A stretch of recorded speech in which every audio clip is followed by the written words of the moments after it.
On est mercredi le 8 mai 2024 et je suis à une journée post-ponction. Je t'ai fait un petit wrap-up des dernières journées parce que j'ai pas été super présente au jour le jour ici. En gros, je pense que où est-ce qu'on s'est laissé, c'est que j'avais fait une dernière écho, une avant-dernière écho, je sais plus. Dimanche le 5 mai 2024, je m'en rappelle plus si je vous en avais parlé ou non, mais c'était ma troisième et dernière échographie avec prise de sang. À ce moment-là, j'avais comme 8 follicules plus matures à droite, puis 3 follicules plus matures à gauche. Il y en avait d'autres, mais qui n'étaient pas encore à maturité, fait qu'on savait pas si la ponction allait le devenir. J'avais fait ma prise de sang aussi, puis tu sais, sur le moment, il était comme « Ah, t'es encore éligible à un transfert frais », qui aurait été comme 5 jours post-ponction. Et il tapait toujours l'après-midi si jamais il y a quelque chose qui a changé au niveau des tests sanguins et tout. Mais là, il n'y avait pas le choix de m'appeler parce qu'il fallait qu'il me donne aussi les détails de l'heure à laquelle je devais me déclencher mon ovulation en vue de la ponction qui allait être 2 jours plus tard. Et en me rappelant, ils m'ont dit que mon taux d'estradiol qui avait grandement augmenté. Donc, j'étais pas en hyper stimulation, mais j'étais quand même vraiment proche d'avoir un taux d'estradiol trop élevé, fait qu'ils voulaient pas prendre de chance par peur que ça continue d'augmenter par la suite. Dans ce temps-là, ils font pas de transfert frais parce que l'embryon va pas s'accrocher, ça peut causer des problèmes de santé, tout ça. Donc, ils ont pas pris de chance. Ça m'a fait un petit quelque chose cette journée-là. J'ai pleuré, j'étais déçue parce que dans ma tête, j'allais clencher tout ça. T'sais, moi, j'étais comme, on va tout donner après la ponction, il va y avoir des embryons, puis il va y avoir implantation rapide. T'sais, moi, c'était mon souhait. Mais en même temps, en reparlant avec mon chum, je pense que à ce moment-là, j'étais un petit peu à bout. Puis tu sais, j'en parle, puis je suis comme ça a super bien été ma FIV, là. Je le referai demain matin, ok? La seule chose, c'est que, tu sais, au niveau des hormones, je me suis rarement sentie autant hormonale de ma vie, là. Moi, je suis pas quelqu'un qui est très hormonal dans la vie. Alors, d'avoir eu cette dose-là élevée dans mon corps, je l'ai senti à tous les niveaux. J'avais mal au sein, j'avais le ventre quand même très enflé. Je suis pas la fille avec le plus d'ovules présentes. Il y en a qui en ont une trentaine, quarantaine, il y en a qui en font 50 ovules. C'est impressionnant ce que la FIV peut faire, tout dépendamment de si tu as beaucoup d'ovules dans ta réserve. Moi, j'en ai moins. Qu'est-ce que tu veux? J'ai une petite réserve et c'est comme ça. Et vraiment le ventre plus enflé, beaucoup de fatigue. Fait que dans les dernières journées, là, j'étais vraiment au max. Là. Je sentais qu'il était temps que j'ai une ponction. Là, on est un jour post-ponction. Je vais revenir tantôt sur les résultats, si je peux dire. Mais à jour 5 post-ponction, on sait si on a des embryons qu'on peut congeler. Donc, on vit la partie la plus stressante présentement, mais en même temps, j'ai une pause d'hormones puis ça me fait du bien. Donc, on m'a déclenché ce soir-là avec le médicament qu'on appelle, je l'ai noté parce qu'il ne me rappelle jamais, le Decapeptyl à 8h40 le soir parce que ma ponction allait être mardi hier à 8h40 le matin. On dit aussi qu'ils voulaient me faire passer une prise de sang lundi, dans le fond la veille de ma ponction, pour voir si le déclenchement s'était bien fait, si genre mon corps réagissait bien au déclenchement. Je pense pas que c'est tout le monde qui fait des prises de sang comme ça. Moi j'ai vraiment fait un aller-retour Montréal le matin pour ça, qui a duré 1 seconde et demie mon rendez-vous. Mais au moins, on savait qu'on était sur la bonne voie pour la ponction. Cette journée-là, j'étais très anxieuse le lundi. La veille de la ponction, le moment que j'appréhendais le plus, j'étais vraiment stressée de cette intervention-là, qui n'est pas chirurgicale, mais comme si, c'est quand même une intervention donc, qui passe par voie vaginale. Il pique au travers comme de ton col, je peux dire, là, en tout cas, pour aller chercher les ovules qui sont dans les ovaires. C'est quand même une intervention en soi, là, ils donnent un médicament, justement, du fentanyl pour que tu sois un petit peu plus relax. Déjà que le matin, nous, ils nous avaient prescrit des activants. Fait que j'étais déjà sur les activants le matin de la ponction. Je suis déjà zen. Fait que c'est ça. Parenthèse, la journée de la ponction, je me suis levée, il faisait full beau soleil. J'étais bien, j'avais bien dormi. Parce qu'il y avait des activants pour dormir. Si jamais tu es une personne anxieuse puis que ta clinique te prescrit pas ça d'avance, d'emblée, demande-leur. Nous, c'était d'emblée, c'était déjà prescrit, ils m'avaient jamais posé de questions. Mais j'ai vraiment apprécié ça. J'étais arrivée déjà très calme. Ils m'ont fait une échographie de suivi en arrivant, endovaginale comme d'habitude, comme toutes les autres échos, pour dire parfait, tout est beau, on s'en voit tantôt. Je suis retournée dans la salle d'attente, littéralement 5 secondes après, ils m'ont appelé, on dirait. Fait que je me suis rendue avec mon chum. Mon chum avait son spermogramme à aller faire pendant que moi, il m'installait. Fait que j'ai mis ma petite jaquette, mon petit bonnet. Je m'étais amené des bas comme ça, mes roses de Mérino, que j'ai acheté sur Amazon, genre son confort. Moi, j'ai tant les pieds moites quand je suis stressée, là, genre les mains et les pieds moites, mais ça fait en sorte que même si t'as les pieds un peu humides, t'es comme, t'as pas froid. Fait que je savais que j'allais avoir les pieds un petit peu plus dans les étriers pendant je sais pas combien de temps, en lien avec la ponction. Puis souvent, c'est conseillé d'avoir les pieds au chaud. Mon chum est venu me rejoindre, moi j'étais déjà dans la salle, l'infirmière qui était là était super fine, elle m'a installée, elle m'a pris mes signes vitaux. Moi le cathéter dans mon bras, ça me stressait, c'était genre la chose qui me stressait quasiment le plus, tu sais, c'est vraiment niaiseux, mais bon. Finalement j'ai comme absolument rien senti, ils m'ont mis un soluté, puis elle m'a dit tantôt, juste avant qu'on commence l'intervention, on va te mettre ton fentanyl, un autre médicament aussi pour moins ressentir la douleur. Ils font aussi une petite piqûre, là, ils viennent geler au niveau du col là, pour comme que tu sentes encore moins ce qu'ils font là. C'est vrai que moi, je sentais pas l'intervention, j'avais juste cependant des fois des petites crampes au niveau abdominal. L'infirmière était comme si tu sens des crampes, prends une grande respiration pendant 10 secondes, ça va être parti. Puis c'était vrai, elle dit si ça part pas, on me donne une dose plus élevée pour pas que tu sentes rien. Pour vrai, là. C'est sûr que moi, comme je te dis, j'avais pas la plus grosse réserve ovarienne, j'avais pas le plus gros résultat d'ovules à fonctionner. Il y en a que c'est vraiment plus long l'intervention, comme un genre de 20 minutes. Moi, 5 minutes, l'intervention a duré 5 minutes genre au total. C'était vraiment rapide. Puis l'infirmière était super drôle, vraiment friendly. Puis mon chum a pu être là. Je sais que c'est pas toutes les cliniques qui permettent que le conjoint soit présent pendant l'intervention. Moi, il était assis à côté de moi avec son habit blanc là, de médecin, on dirait. Je le trouvais donc beau. Tu sais, j'ai même pas recherché à ce qu'il soit là, à ce qu'il me touche. Moi, je suis très dans ma bulle quand je vais à des rendez-vous comme ça.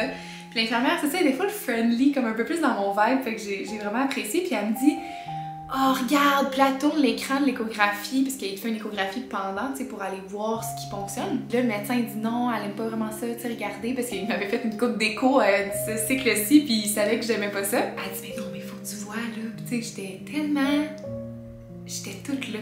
Moi, j'ai l'impression que j'allais m'endormir, tu sais, mais non, j'étais toute éveillée, j'étais comme « Coudonc, ça marche pas le fentanyl. » Mais dans le fond, quand j'y pense, on est le lendemain, puis je suis comme, ouais, c'est un peu flou en ce moment. Fait que sur le moment, je m'en rappelais vraiment, là, mais après ça, j'ai fait, ouais, j'avoue que j'étais peut-être pas 100% là.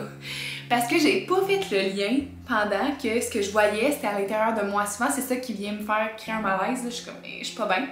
Là, je voyais à l'écran qu'elle allait fonctionner, c'est aller chercher comme du liquide avec les ovules, les follicules, puis il les donne à l'embryologiste qui est juste de l'autre côté de la porte, puis l'embryologiste les compte au fur et à mesure. 1 ovule, 2 ovules, puis là, lui, l'embryologiste, il filme ce qu'il est en train de travailler. Fait que moi, sur un autre écran, je voyais l'embryologiste travailler en live à trouver mes ovules, puis les compter.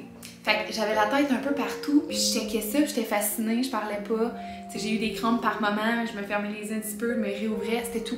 J'étais quand même très contente. Mon chum a adoré assister à ça. Lui, il aime full tout ce qui est médical et tout. Il est curieux. Fait que, tu sais, là, le fait que je demande, que j'ai pas dit non, montrez-moi rien. Fait, tu sais, comme parlez-moi pas. Tu sais, là, il était plus dans l'action. Fait qu'il a vraiment participé. Il a pu vraiment vivre ça en live. C'était quand même impressionnant. Et ils ont compté 10 ovules ponctionnés. Donc, tu sais, des fois, dans des follicules, tu sais, je disais mes nombres de follicules et tout ça. Ben, des fois, dans les follicules, il n'y a pas d'ovules. Puis l'infirmière m'avait dit, sois pas surprise si le lendemain il t'appelle et qu'il reste la moitié de tes 10. C'est une statistique qui est normale. Il y en a qui partent à 30, puis ça baisse à 15 le lendemain. Tu sais, c'est vraiment, ça, c'est 50% qui restent, qui ont vraiment bien fécondé. Alors ce matin, très excitée, l'embryologiste m'a téléphoné pour m'annoncer que sur les 10 ovules ponctionnés, il y en avait 7 vraiment plus matures, prêtes à être fécondés. Sur ces 7-là, il y en a 4 qui sont fécondés, donc qui sont en voie de devenir des embryons, et un qui n'était pas sûr. Il était comme celui-là, on veut le surveiller jusqu'à demain. On pense qu'il va se féconder, mais on le sait pas. Et jusqu'au jour 5, il faut juste garder espoir jusqu'à la toute fin. Puis, c'est croiser les doigts, genre d'en avoir au moins un. Fait que, tu sais, aujourd'hui, j'étais comme triste, contente. Je sais pas comment filer. Parce que, je sais même pas si dans mon corps naturel, depuis que je connais Nick, un ovule s'est fécondé avec un spermatozoïde. Je le saurais jamais. Tu peux pas voir ça dans toi là, si cette première étape-là c'est déjà faite. Versus là, je le sais que ça a quand même fonctionné. Fait que je suis comme quand même excitée. Et pour notre part, on peut pas dire qu'ils ont pas, qu'il y a des choses qu'ils n'ont pas essayé. T'sais, on a eu le ZYMO, Z-Y-M-O-T, qui est un test que tu peux payer pour, dans le fond, nous, ils nous l'ont grandement suggéré, juste pour que on puisse vraiment aller choisir les meilleurs spermatozoïdes. Comment l'infirmière m'avait expliqué ça, c'est comme un petit labyrinthe, puis ils mettent les spermatozoïdes, puis ils font la course comme ceux qui se rendent vraiment jusqu'au bout, c'est parce qu'ils ont vraiment la capacité d'être forts, puis sont vraiment de top qualité. Et après ça, ils prennent ces spermatozoïdes-là et ils vont vraiment les implanter dans l'ovule. Puis après ça, ils espèrent que ça se développe. Fait qu'ils laissent pas naturellement se féconder, ils forcent la fécondation, ça s'appelle le ICSI. ICSI. L'embryologiste va nous rappeler demain matin. Normalement, c'était plus au jour 3. Tu sais, même dans mon livre, c'est écrit jour 3, jour 5, les résultats des embryons. Mais je lui ai posé la question, puis elle disait qu'entre le jour 2 et le jour 3, il n'y a souvent pas tant de changements au niveau des résultats. Fait qu'elle dit on préfère manipuler juste au jour 2, puis après ça, les laisser vivre leur vie jusqu'à jour 5. Fait que jour 5, ils vont nous rappeler, ça va être le résultat final. Des fois, il est jusqu'à jour 6, tout dépendamment de la grosseur des follicules, des embryons, s'ils ont besoin de grossir encore. Et après ça, ça sera le congèle. Donc, on espère vraiment en avoir au moins un. Je suis vraiment contente de remplir mon petit livre que j'ai en ce moment. Là. Il y a résumé de comment je me sentais au fur et à mesure. Le jour de la ponction, des petites photos qu'on a prises. Genre, tu sais, comme des petits souvenirs. Je trouve ça tellement le fun. C'était quelle date, à quelle heure, qu'est-ce qui s'est passé. Après ça, j'ai pris une page juste pour comme écrire mes manifestations, juste comme le côté plus spirituel de moi. Hein? J'ai besoin de faire ça des fois. Puis là, ici, c'est vraiment le décompte. Tu sais, on avait 10 au début. Ça, 7 de bonne qualité. On a utilisé la méthode Zimo-XI. Le résultat des ovules fécondés, 4 plus 1 peut-être. Puis là, les résultats à travers les 3 jours qui vont nous appeler, tu sais. Bref, post-ponction, je me sens bien. Je sais qu'il y en a qui, des fois, les jours d'après sont un petit peu plus difficiles. Moi, on dirait que c'est sûr que c'était pas une énorme ponction non plus, là, fait que ça a bien été, j'ai bien réagi. Puis mon après-ponction, je l'ai pas dit, hein, mais comme quand je suis revenue dans ma petite pièce là, pour me reposer après la ponction, ils m'ont mis un petit pad chauffant, ils m'ont donné un petit jus, parce que j'étais quand même à jeun depuis minuit la veille. J'avais le droit de boire du jus par contre le matin, ça m'a quand même aidé. J'ai bu du jus de pomme le matin. 2 heures avant d'arriver, il faut vraiment que tu boives plus de liquide. J'étais allée à la toilette avec mon chum qui m'a accompagnée pour être sûr que je fasse pas de chute de pression ou quoi que ce soit. Je suis revenue, ils m'ont enlevé mon cathéter, puis il était comme ben tu peux y aller. On est allé déjeuner moi puis Nick dans un petit restaurant. Je suis fière de moi, je suis fière de nous. Puis on se croise les doigts. Regardez mes mains. C'est donc bien stressant. Caroline. Cette nuit, j'ai tellement fait des rêves turbulents, là, stressants. Je me suis levée, j'étais comme c'est une bonne nouvelle, c'est une bonne chose, c'est pas. Ce matin, l'embryologiste, il est 9h39, elle vient de me téléphoner. Et je vous dis, tu sais, comme juste le ton de voix de quelqu'un, me dirait, tu sais pas, ça va-tu t'annoncer une mauvaise nouvelle, une bonne nouvelle? Très neutre. Et là, elle me dit, ben on a des bonnes nouvelles pour l'instant, les 5 embryons sont toujours en route. J'étais comme 5? 5? Attends, ça veut dire que lui, d'hier qu'on savait pas, il est finalement en train de se développer. Elle dit oui. Elle dit présentement, tu sais, il se développe très bien, tu sais, comme c'est une belle qualité. Donc, on va les laisser se reposer puis travailler par eux-mêmes jusqu'à jour 5. Puis on vous appelle une fois qu'on a fait la congélation. C'est pour ça qu'ils nous appellent le jour 5 plus en après-midi, ce qui va être la plus longue des journées. Et je tiens à préciser que pour moi, ça va être le dimanche, donc la fête des mères. Mais on dirait que là, de savoir qu'ils vont pas m'appeler demain, là, je vais pouvoir décrocher un peu mon cerveau. Là. C'est pas parce qu'ils sont encore là jour 2 qu'ils vont être tous là jour 5. C'est vraiment un jeu c'est le casino des embryons. Là. Ou comme dirait une fille qui me suit sur Instagram, avec qui je parle souvent, elle était comme c'est Hunger Games. J'ai trouvé ça tellement bon. Qui va survivre jusqu'à la fin? Je suis bien émue. Je peux pas vous dire que je ne suis pas du tout de bras en ce moment. Voilà, je pense que je vais passer une belle journée.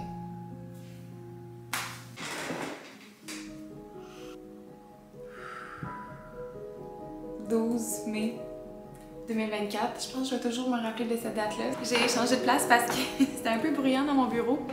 Ce matin, on a reçu l'appel vraiment tôt. J'ai vraiment arrêté de respirer parce que on nous avait dit qu'on recevrait l'appel du jour 5 en après-midi parce qu'il fallait qu'ils prennent le temps de congeler les embryons puis de nous téléphoner. Fait que quand j'ai vu qu'à 11h15, non 10h15 à peu près le matin, on me téléphone, j'ai complètement paniquée. Puis le pire, c'est que les dernières journées, j'étais super positive. Ça s'est bien passé, pas trop de stress, je me suis bien occupée. Hier, on a reçu. Et là, ce matin, l'appel. Fait que mon chum et moi, on se rassemble, on prend le téléphone. Et là, il nous dit... La dernière fois qu'on s'est parlé, on avait 5 embryons en route.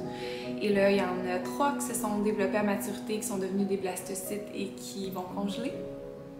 C'est nos enfants. Et on en a 2 potentiellement encore dans la route.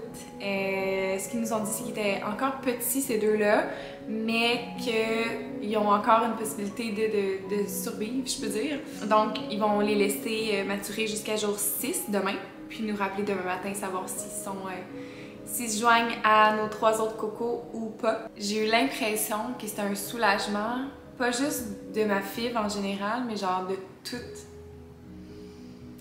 de tout mon processus, genre du jour 1, du jour 0 avant même d'essayer, c'est ça. Mais ce qui a fait en sorte que c'était un soulagement, c'est que j'y ai toujours cru. C'est dur à croire du moment où est-ce que tu vas avoir quelque chose de plus concret que ben bonne chance. On espère que ça fonctionne. Là, c'est comme concret. Je ne suis pas enceinte, c'est des petits embryons en laboratoire qu'on va devoir transférer éventuellement, un à la fois, probablement. C'est comme une étape qu'on a probablement jamais franchie ensemble, fait que c'est tellement une victoire. Donc, on a raccroché, j'ai pas parlé, j'ai éclaté en sanglots, puis je suis pas quelqu'un qui pleure facilement, tu sais, comme, oui, je peux pleurer, mais là, tu sais, pleurer de soulagement, là, vraiment, j'en parle, puis j'ai pleuré encore parce que ça vient me chercher. Puis, tu sais, j'ai appelé mes parents, puis quand je leur ai dit qu'il y en avait 3, puis que c'était le plus beau jour de toute ma vie. C'est con, mais genre, c'est comme si j'annonçais une grossesse. J'aurais jamais la chance d'annoncer nécessairement une grossesse surprise parce que personne s'y attend, puis c'est correct.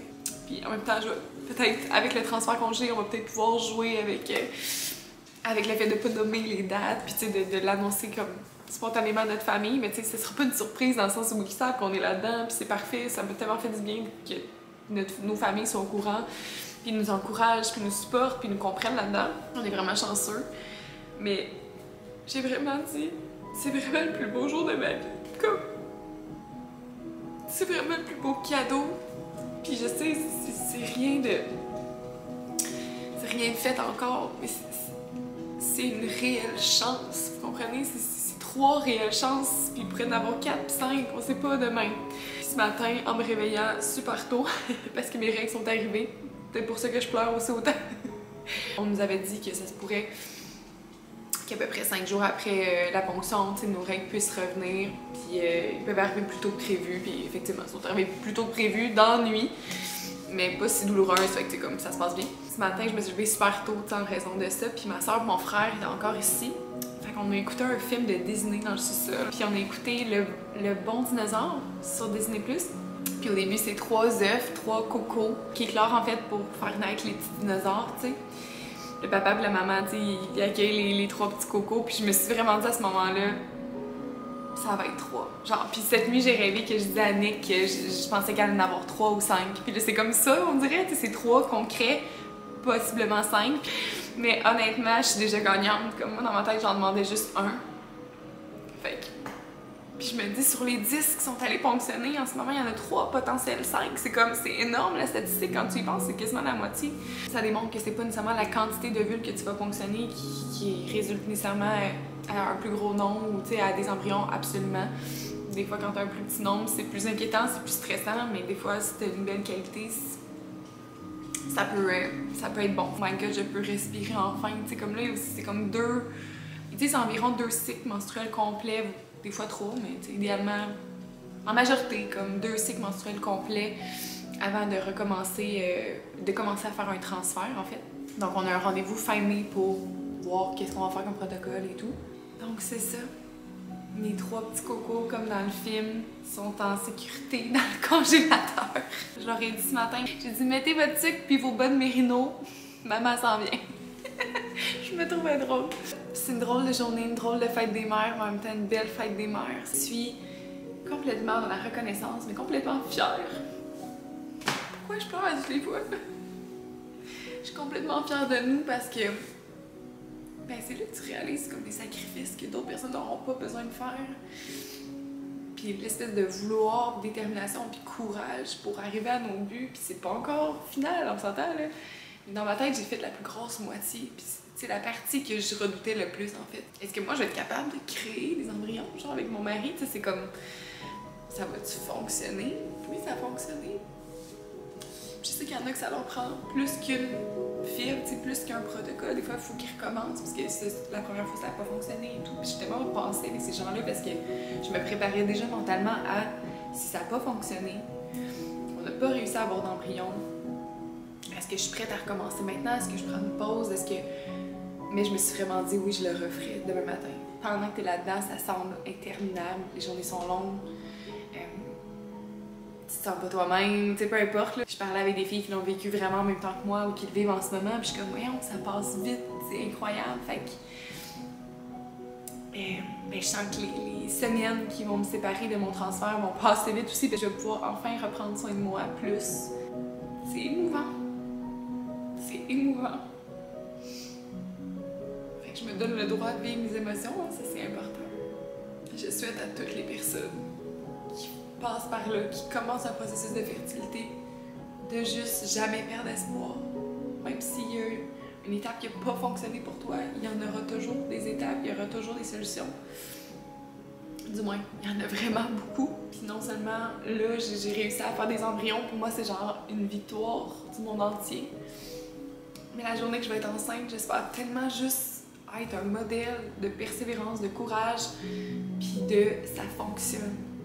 Si tu donnes du temps, que tu prends soin de toi, que tu prends le temps de te donner de l'amour, de vivre des moments en couple aussi, puis de vraiment faire des choses qui te font peur, parce qu'au final, c'est exactement derrière ça qu'il y a des belles merveilles. Puis j'ai pleuré tout le long du film ce matin de Disney, parce que c'était ça la morale, c'était comme le petit dinosaure, le plus petit, il a tellement peur, puis il me fait penser à moi, puis comme il réussit pas aussi vite que les autres, puis il a l'impression d'être nul, puis tu sais, je dis pas que c'était ma vie, mais en voulant dire, comme j'avais tellement peur de beaucoup de choses quand j'étais jeune, puis avec le temps, mais il y a des choses qui se sont dissipées, mais il y a des choses qui sont restées, puis encore à ce jour, je struggle beaucoup avec ça, tu sais, d'être vraiment beaucoup coincée devant des peurs, de faire je veux-tu pas, mais maintenant je suis assez mature et je comprends tellement aussi la confiance puis le cadeau que ça peut amener de juste briser cette barrière-là puis y aller sans trop se poser de questions, parce que quand on commence à analyser, on paralyse. Puis pendant le film, je me suis mis à pleurer quand le papa du petit dinosaure il a dit ça, puis j'étais comme c'est ça que je vis,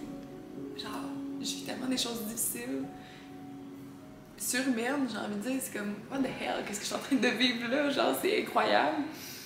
Qu'est-ce qu'on fait subir à notre corps, mais surtout comme de tout faire ça pour peut-être que ça fonctionne. Quand même un challenge. Quand t'as l'assurance que ça va marcher, bon, tu y vas, c'est sûr. Je veux dire, c'est comme si t'allais à la loterie et t'es sûr de gagner. Tu irais au casino bien souvent, tu serais comme yes, let's go. Mais quand t'as toujours un petit doute, ben, des fois t'as moins envie d'y aller. T'sais. Fait que je pense que c'est vraiment d'un, de se permettre d'y croire, mais deux, de se dire, même si je crois pas à 100%, je vais le faire, parce que je sais que ça va m'amener du positif à n'importe quel niveau. Puis l'infertilité m'a changé, réellement, c'est pas fini. C'est pas fini. Ça a fait sortir des beaux côtés de moi, des moins beaux côtés de moi, mais ça m'a surtout transformée en une femme résiliente, qui est capable de bien plus qu'elle pense. Fait qu'à toutes les personnes qui sont comme, t'es forte, je serais jamais capable, tu serais capable. Si tu sais que ton cadeau le plus souhaité est derrière ces peurs-là, tu vas le faire à un moment donné. Prends ton temps, écoute-toi, parce que moi, j'aurais pas fait un in vitro dès le début. Quelqu'un qui m'a demandé justement si c'était à refaire, est-ce que tu aurais toutes fait les inséminations qui n'ont pas fonctionné, tu sais. Oui, parce que pendant ces 6 inséminations-là, ces 6 cycles-là, j'ai tellement eu espoir à toutes les fois. Puis ça n'a pas fonctionné pour nous, ça n'a pas été notre méthode. Mais je savais quand même ce qui pouvait arriver, je savais quand même qu'il y avait d'autres options pour nous. Oui, c'est sûr que j'ai vécu autant d'espoir que de déception dans ces moments-là. Mais c'est ça qui m'a appris à me familiariser avec la clinique, de juste avoir plus de rendez-vous, de se timer, les médicaments, les hormones, la gestion. J'aurais pas commencé tout de suite par une FIV parce que j'avais tellement une phobie des aiguilles que jamais ça aurait été possible dans les débuts. J'aurais vraiment, je pense, j'aurais vraiment vécu ça très difficilement, tandis que là, c'était comme tellement une fierté pour moi de faire mon injection moi-même, mes injections moi-même à tous les soirs. Ça me remplissait de bonheur, genre, ça me tendait pas toujours, mais j'étais fière à toutes les fois parce que je faisais quelque chose qui m'a terrorisé toute ma vie. Fait que voilà. J'envoie de l'espoir à tout le monde, de l'amour à tout le monde, puis je m'en vais retrouver mon chum. C'est sûr, ma vie, comment on est content. Wouhou! Trois petits cocos. 3 petits cocos. Je vous avais promis des nouvelles le lendemain de notre bonne nouvelle, d'avoir 3 cocos congelés, 3 embryons. Je les appelle mes cocos parce que ça me fait trop penser au petit film Le Dinosaure que j'ai écouté hier matin avant mon appel. Eh bien, j'ai eu la nouvelle des embryologistes ce matin que nos 2 petits embryons qui voulaient surveiller jusqu'à jour 6 parce qu'ils étaient plus petits, malheureusement, ne vont pas se développer plus. Alors, on reste avec notre bonne nouvelle de 3 embryons. Mais la bonne nouvelle, c'est qu'ils sont de super bonne qualité, ceux qu'on a de congelé. J'avais pas posé la question hier au téléphone, j'étais comme trop excitée, j'écoutais plus. Mais là, j'ai posé la question, puis on m'a dit que 2 de mes embryons étaient de qualité 2AA. Donc, dans le fond, pour t'expliquer, c'est que le chiffre devant, ça correspond à la grosseur, si je peux dire, là, de l'embryon. Puis ensuite, les 2 lettres, c'est vraiment la qualité, je sais pas comment l'expliquer, il y a sûrement des meilleures explications à trouver en ligne, mais ça détermine vraiment la qualité de ton embryon, si je peux dire. Donc, AA, tu peux pas avoir meilleur que ça. Donc, 2 AA, puis il y en a un autre de 3 AA. Fait que c'est probablement celui-là qui vont me transférer en premier. Normalement, ils prennent le plus fort, le meilleur, je sais pas comment ils le déterminent. À suivre. Fait que voilà, je voulais vous annoncer que ce parcours-là est rempli de surprises et qu'on aurait pu avoir 2 embryons de plus, mais malheureusement, ces petits cocos-là n'ont pas continué leur route et c'est correct. Moi puis Nico, on disait qu'on était déjà gagnants, ben on se l'est encore dit ce matin au téléphone quand je l'ai téléphoné après que l'embryologiste m'ait appelé, puis la suite va venir plus tard, donc ça va être la dernière vidéo avant un petit bout parce qu'après ça, il va y avoir rendez-vous pour protocole de transfert et le transfert va venir un petit peu plus tard. Et je me permets de vous dire que pour le protocole de transfert, étant donné que je vais vouloir garder ça peut-être un petit peu plus pour moi, puis garder une petite surprise pour les gens autour de moi, mais aussi pour vivre ça en amoureux, vraiment. J'ai adoré vous partager mon expérience, puis je veux le faire encore. Je vais encore documenter beaucoup, mais de mon côté pour vous le partager éventuellement. Donc, soyez sans crainte, vous allez être au courant du processus, peut-être pas aussi serré dans le temps que je l'ai fait pour la première partie de cette FIV, mais ça va venir. Donc, merci pour tous vos beaux mots, merci d'avoir écouté en grand nombre mes vidéos, de m'avoir partagé vos expériences, de m'avoir dit que ça vous faisait du bien aussi à travers votre protocole, de m'entendre ou que vous allez vivre ça, que vous avez déjà vécu ça, peu importe. C'est le fun de voir qu'on se soutient là-dedans et qu'on peut toujours éduquer des gens qui ne vivront pas ça. Parce que ça fait partie de la vie. Je vous embrasse, à bientôt!